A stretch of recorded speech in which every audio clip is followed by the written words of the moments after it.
Sekolah memang belum mulai, tapi saya mendukung pondok-pondok pesantren ini segera aktif kembali.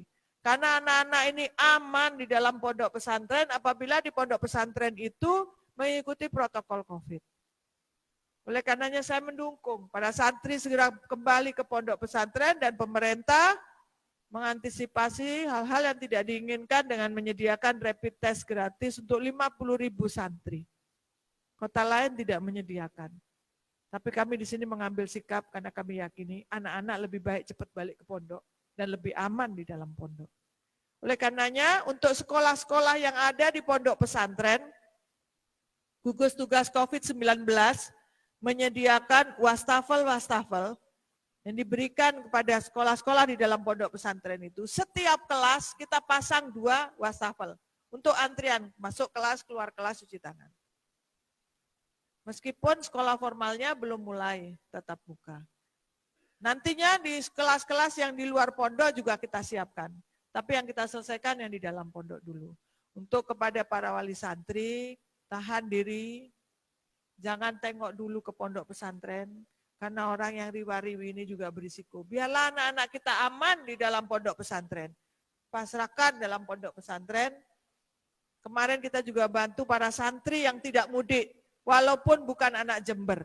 Ini saatnya gotong royong dunia.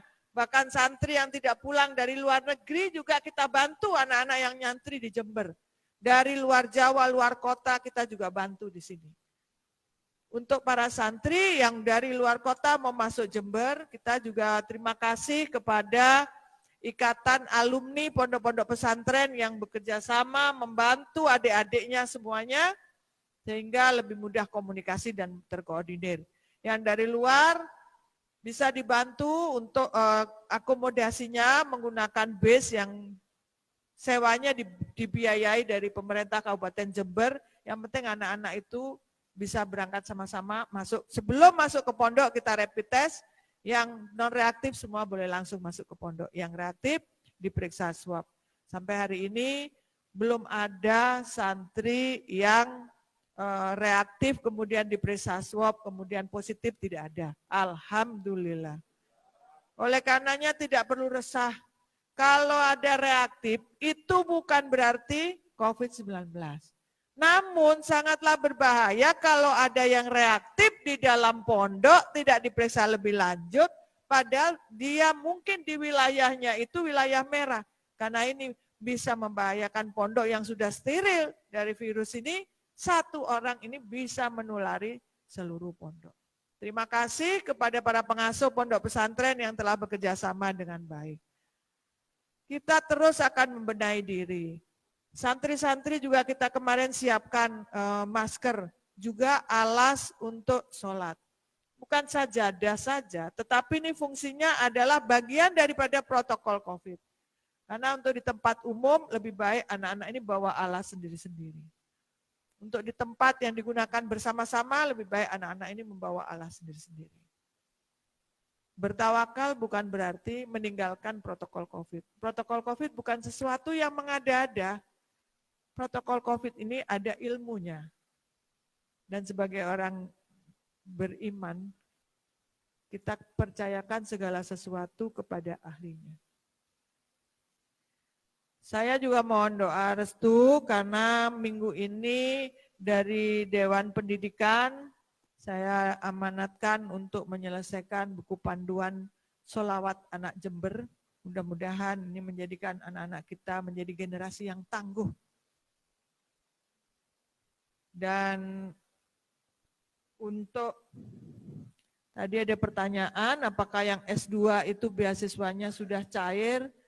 Seingat saya sudah ditandatangani dan sudah diproses. Coba dicek, seharusnya minggu ini semua sudah selesai. Ada beberapa perguruan tinggi yang belum memberikan konfirmasi apakah mahasiswa ini aktif, sudah aktif atau lulus atau belum, tapi itu jumlahnya sedikit sekali. 96%, 97% semuanya sudah cair. Mudah-mudahan ini juga bisa meringankan mereka yang menuntut ilmu. Kalau dulu kita pesenin jangan dipakai beli pulsa, Kalau sekarang kita malah pesen nih, suruh beli kuota supaya bisa tetap belajar. Untuk orang tua yang di rumah, saya titip untuk lebih sabar ngadepi anak-anak, baru kerasa. Kalau biasanya pasrah bongkoan sama guru-guru, sama ustadznya, sekarang di rumah orang tua mesti tugas rangkap. Mungkin ini Allah mengingatkan kita untuk lebih menghargai orang-orang yang membantu mendidik anak-anak kita. Terima kasih dari saya, supaya juga tidak terlalu malam, dan terima kasih juga buat Hadrah Les Bumi, mungkin karena lama nggak mendengar langsung. Hari ini rasanya ada siraman es. Kasih aplaus lagi dong buat Hadrah Les Bumi. Dan buat jamaah yang ada di rumah, salam dari jauh, meskipun jauh hatinya dekat, saling mendoakan, jauh di mata, dekat di hati. Kalau sekarang jauh di mata, dekat di TV, karena bisa dilihat. Terima kasih, wassalamualaikum warahmatullahi wabarakatuh.